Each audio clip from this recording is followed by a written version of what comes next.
बानी घर फोरनी ताकि ए नाटक में का नाम रखल गइल बा पहले मोहनी तब घर फोरनी पहले मोहनी तब घर फोरनी घर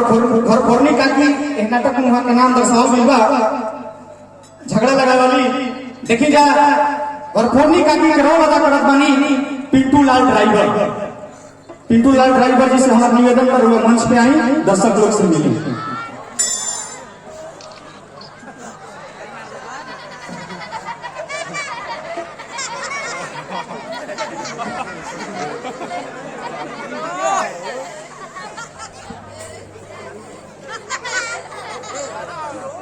ये क्या घर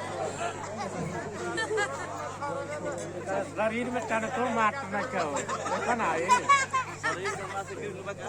हमारा नीचे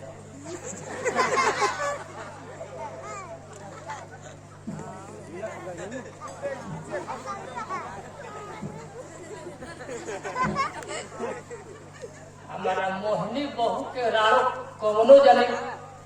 ऑन सन बोलिहन ना उनका इथी में हाथ लगा के खींच के बाहर कर